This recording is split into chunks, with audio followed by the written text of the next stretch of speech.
Welcome to our YouTube channel, Moneyline with Nancy TV. This is where you get the latest updates on business, finance, economy, market, as well as investment information. If you couldn't follow us live on television, please do subscribe to our YouTube channel. Also, press the notification bell so that you can get notifications. Thank you. Enjoy this video. Welcome back. My guest is joining me right now. He's Mr. Adewale-Smart Oyerinde. Good morning, sir. He's the Director General of NECA. Good morning, sir, and welcome to the program. I hope you can hear me. Good morning. Yes, I can hear you. Yeah. Good morning. Can I see Mr. Smart Oyerinde, please? Okay, Mr. Oyerinde, let me start by asking you, of course, the question is doing business in Nigeria. In today's business climate, of course, it's tough. Everyone knows about that. Amid the toughness, what is the biggest headache for employers, for businesses right now? And why does it feel like it's getting worse? Or am I the one feeling like that? Because I'm also a business person. You know, I have staff that I pay. And for me, it's feeling like it's getting worse. Well, thank you for having us. Some say before it gets better, that it has to get worse. Unfortunately, we are where we are. The reform have started. While we can't run away from the fact that we are basically in a bad place before this administration came in, but quite a bit of things should have probably been done differently. So we are where we are. There are changes that are going on, but the sickness or the ailment of the private sector remains as it is, even while we can see that there are moves, there are oxygen tanks moving here and there. We can see that new oxygen pipes are being brought, new beds are being brought, but we are just hoping that the benefit of those reforms will start quickly so that the patients don't really experience some fatalities before those reliefs start coming in. But we commend those steps that have been taken and hope we can expedite action on the actual benefit of those reliefs so that businesses can turn the corners, as they will say, and continue navigating towards growth. But the environment is still challenging, but we hope something will be done quickly and those benefits will start manifesting quickly. What reliefs are you talking about now in terms of the reliefs for the businesses? Because not many Nigerians are feeling that even relief is coming. And many Nigerians are even off the bracket of government relief. Now, let me focus from the perspective of the business first. While the context of the masses, the household, will come in from the second part. Because if the household is not, if the disposable income of the household is not sufficient, if it continues to dwindle through the progressively increasing inflation rate, then it affects the business also, because if the household cannot buy, then it becomes fatality for a business to continue to produce, because when you produce, you are expecting off-takers to buy. So they are both complementary issues. As you are producing, you're also expecting that the household will be able to buy. But from the business side, while we commence some of those interventions, the 75 billion by the Bank of Industry to SMEs, the economic stabilization plan, which we hope and believe after the FEC's approval we experience a seamless passage in the Senate, which is the economic stabilization bill has a lot of benefit for organized businesses. The context of reducing taxation and making taxation much more effective is encapsulated in that plan. About 10 fundamental changes that the plan, the bill, seeks to address. The Taiwo Yedile's Presidential Committee has also made its fundamental, very fundamental recommendation, which has also been encapsulated in the Economic Stabilization Bill. We hope the implementation of many of these interventions, the quick interventions. We also have the PEBEX regulatory forum that was launched about a month or two ago by the Vice President, because that's also been part of our issues. The regulatory environment is quite inhospitable. But PEBEG has taken the bull by the horn, and also want to congratulate the new Minister for Industry and Investment for the yeoman or yeowoman's job she did at PEBEC. So those are pockets of positives of interventions that we are seeing, and we hope those interventions will be deepened so that businesses can start feeling the positive effects. I wonder how that deepening would take effect so that there will be a bottom-up approach. Because you are DG of NECA, big businesses as it were, big employers.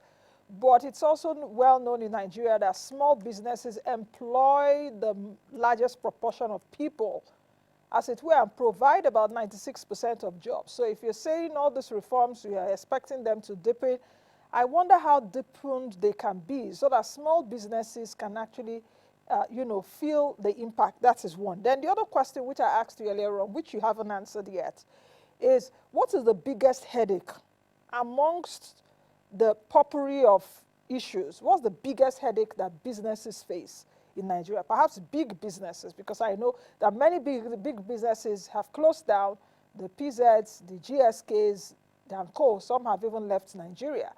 So what is the biggest headache right now that your people are facing? Now, it will also be true in that two-dimensional. I will answer it from two dimensions.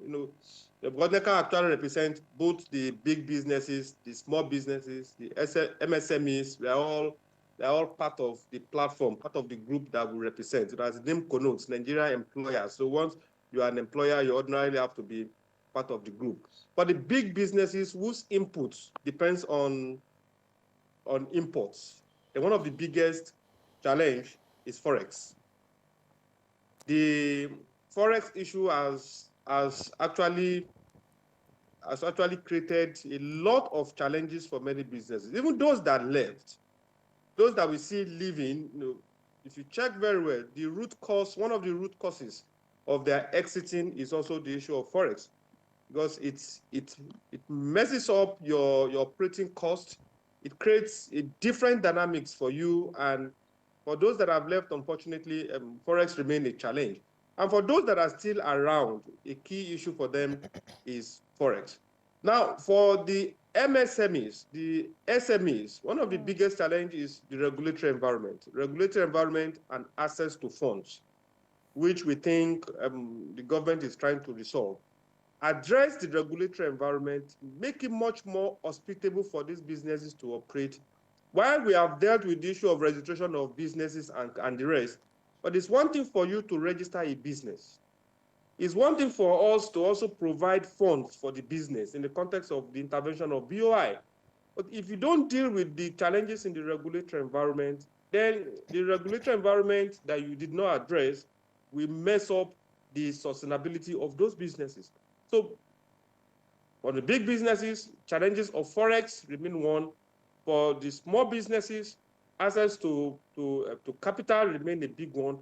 Then for everybody, the legislative and regulatory environment need to be addressed and addressed quickly. While I mentioned earlier that PEBEC is doing quite a lot to address the regulatory environment, but we also have to face the issues from the legislative environment. So when you're talking about Forex, what do you mean Forex being a problem? Is it the price at which Naira is, or the availability of Forex to do the business? Absolutely.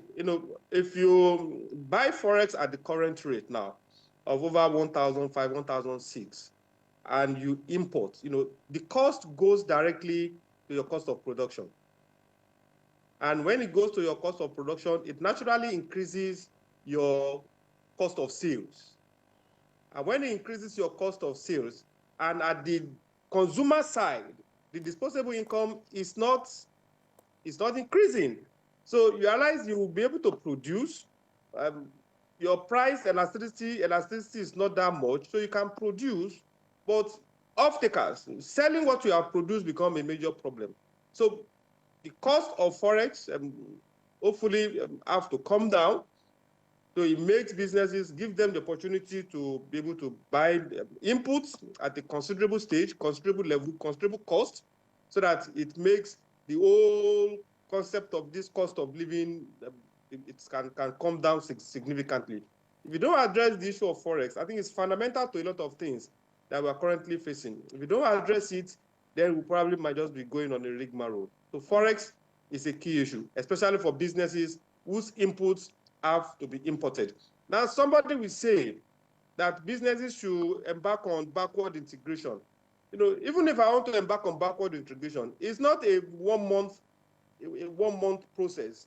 If I want to backward integrate within the context of dairy products, I have to rear the cows. It's not 1 month, it's not 2 months, it's not 3 months, it's not even 1 year. If I want to backward integrate for wheat, I have to plant the wheat. I have to secure the farm. You can ask me to go and backward integrate for wheat, but I'm also being faced with the issue of insecurity. I can plant in the farm, but how do I go and harvest when the farm is insecure?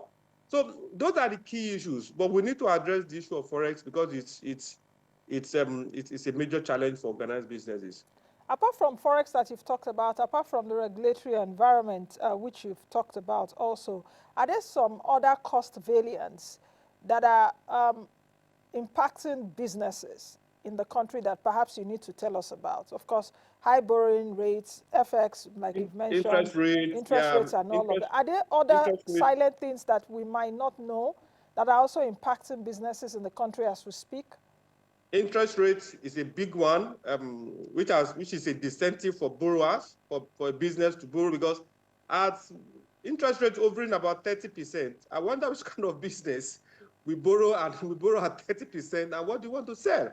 What do you want to produce? So that is a key one. Interest rates is a key one. Energy cost is another one that has become a major challenge. And we should not take it for granted that when a business is not making too much of noise about its challenges, it's basically adjusting to those pains. We should not believe that the pain doesn't exist. The business has just demonstrated some level of resilience, forced to bring in some level of innovation, but that pain remains. And one way or the other, unfortunately, the pain will at a point be passed to the consumers. Because if I borrow at 30% or I borrow at 18%, 19, 20%, and in a short while, the interest rate moves to a higher figure, it impacts my cost of doing business.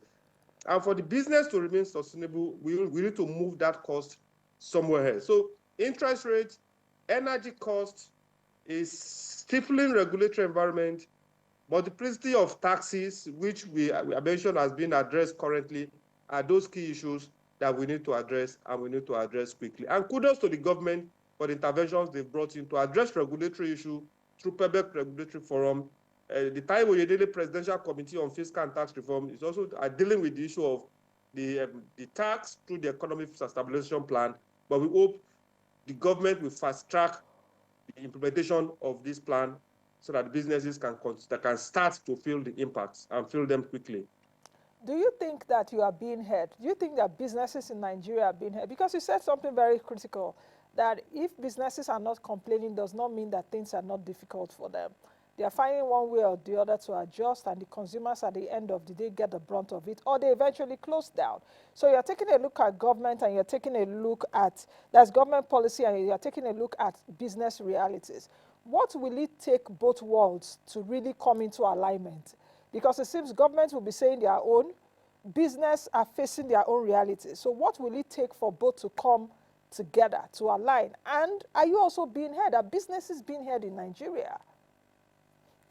Now, without sounding patronizing, I must commend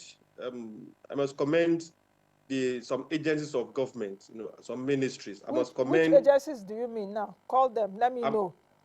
I must commend the Minister for Finance and coordinating Minister of the Economy. He has been open, he has been receptive to engagement, absolutely.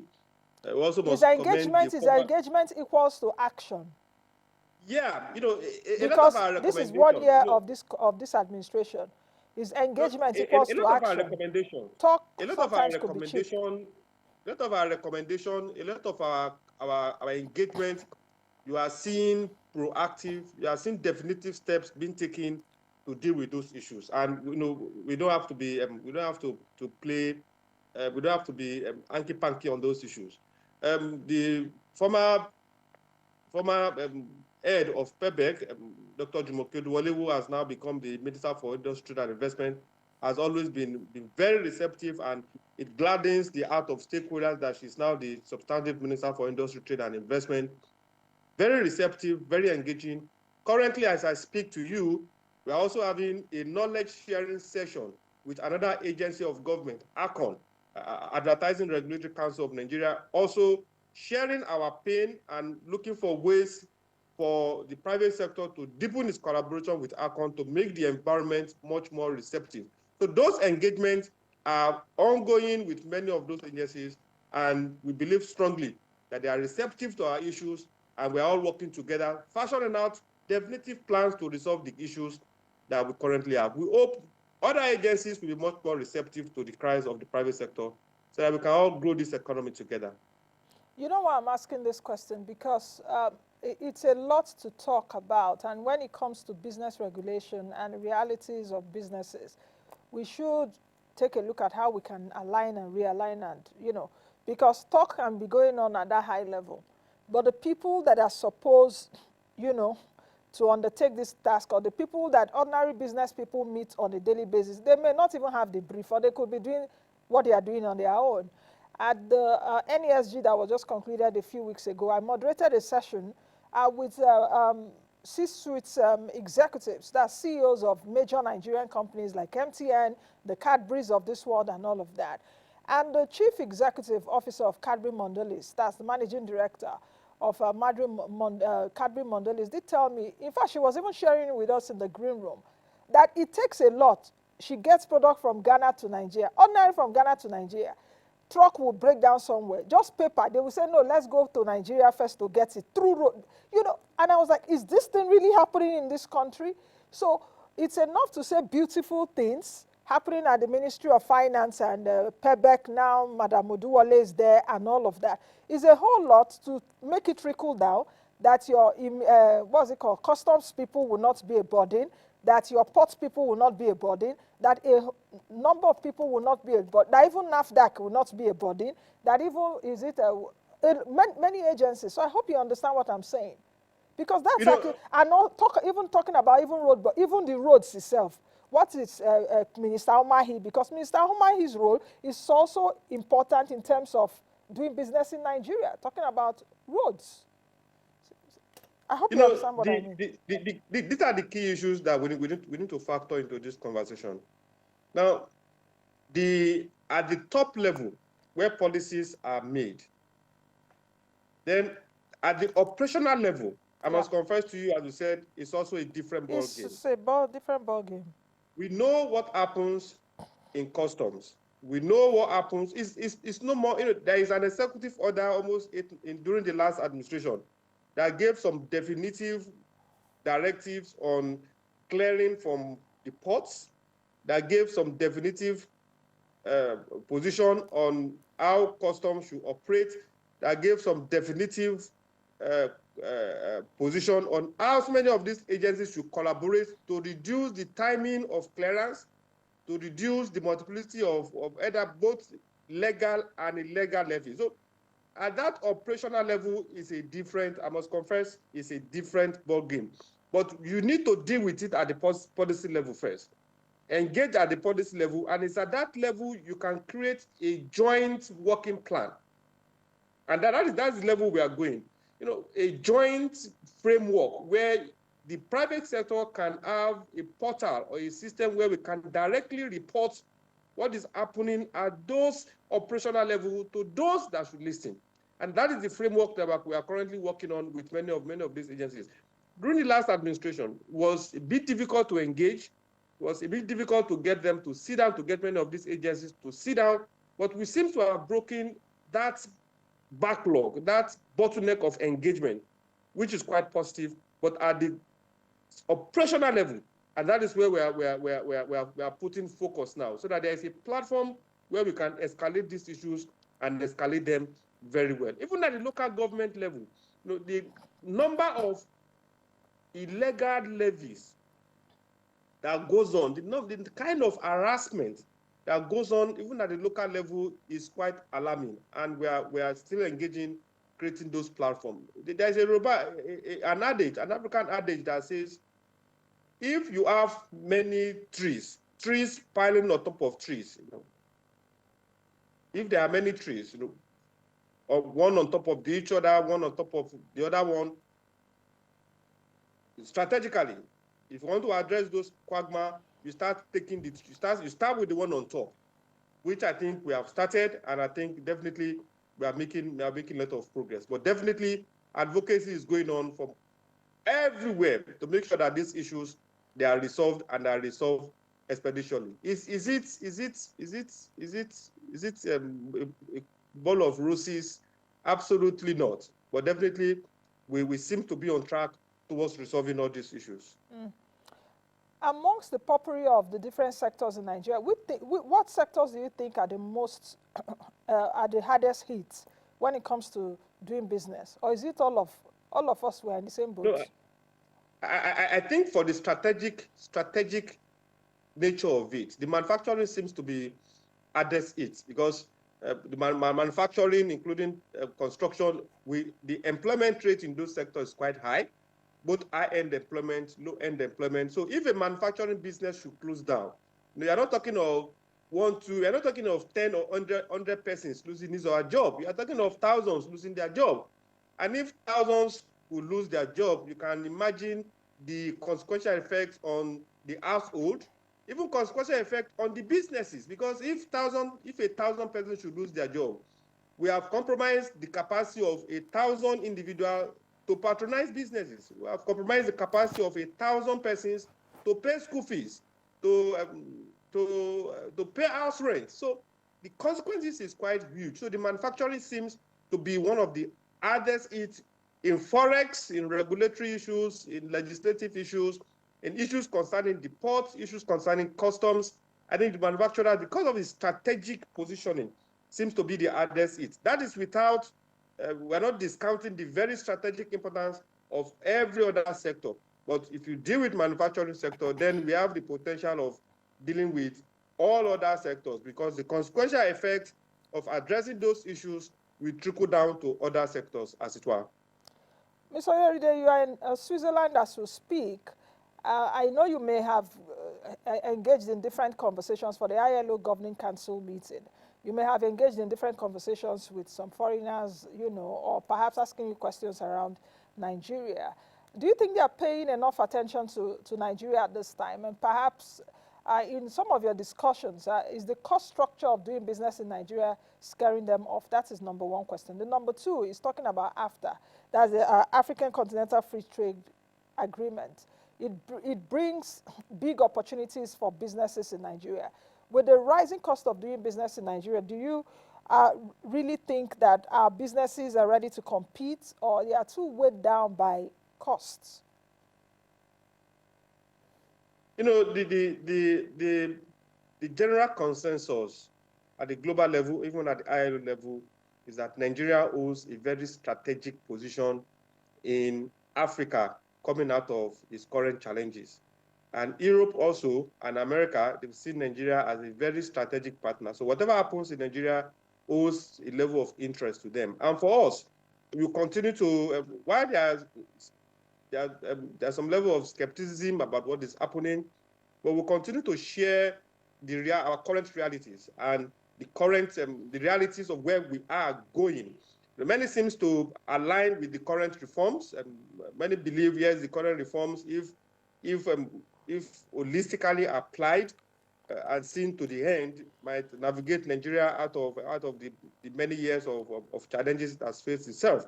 But we'll continue to engage, we continue to share the perspective that we have as employers. We can really influence the employers community, and that indirectly influence the investment potential of these organizations globally to come to Nigeria. Is it easy? Absolutely not. But are we making progress as employers in convincing the global employers to come to Nigeria to invest? Absolutely. We are making some level of progress. Absolutely. Now on AFTA, AFTA is a definitive project that Nigeria can benefit from all angles, but will not benefit from AFTA if we are still bogged down with the challenges that many other countries are not bogged down with. if the borders are open, if the people, Africa, by reason of after, there is free movement of trade, free movement of services within the African region, and our businesses, our manufacturing is not competitive, our services is not competitive, then we'll have created markets for the other African countries. So while the after office in Nigeria is doing quite a lot in mobilizing, in creating awareness, I think we need to address the fundamental issues that is making us not very productive at the manufacturing level. That is making an average Nigerian product to be much more costlier than an average imported product. Those are the fundamentals. If not, other countries will maximize the benefit of AFTA, maximize our population, our big market to sell their product, and will invariably be exporting jobs. So we must address those fundamentals on why are we not producing enough for us to consume and then for us to export. Those are the key issues. Okay, Mr. Oyerinde, we have just a few seconds to go. In fact, I should round up now, but I don't want to round up without asking you this question. There's a new minister. You've alluded to her in your earlier conversation, in your earlier remarks. What is one advice you would give to Dr. Jumoke Odewale as the new Minister of Industry, Trade and Investment? Just very quickly. If you permit me, I'll also mention the Minister of Labor and Employment. Yes. For Dr. Jumoke, she has been quite engaging. And if you want to feel the pulse of the market, then you must engage with those that are running the market. So we must deepen the engagement so that the key issues, the priority issues, because priority issue for government might not be priority issue for the businesses. So we need to sit down and align those priorities so that much more can be achieved. We wish her all the best, and we hope and we trust that we will make a mark within the context of that industry. For the Minister of Labor and Employment, there's quite a lot that needs to be done. We need to revive the National Labor Advisory Council. We need to deepen tripartism and deepen social dialogue. The industrial relations climate in Nigeria is quite challenging and has faced a lot of rough paths. The need to bring that back to the correct path cannot be overemphasized. And NECA will continue to provide the support, provide policy recommendation to drive all these policies to visible impact conclusions. Okay. Thank you very much, Mr. Smart Oyerinde. You know you have 3 names there, so but I hope you pardon me calling you Mr. Smart Oyerinde. Thank you very much for joining us today, all the way from Switzerland. So I wish you a safe trip back to Nigeria. Thank you for your insights also. Thank you for having us. All right. I've been speaking with the Director General of NECA, and we've been talking about the rising cost of doing business in Nigeria, and of course, those insights. Advice for the Minister of ITI, that is Industry, Trade and Investment, as well as advice for the Minister of Labor and Employment. I'll see you all again tomorrow, God willing. I am Nancy Naji. Be the best you can be and be the change that you want to see. Bye now. Thank you for watching. In case this is your first time watching us, thank you. Don't forget to subscribe to the channel, drop your comments as well as like, and most of all, share our content. Bye.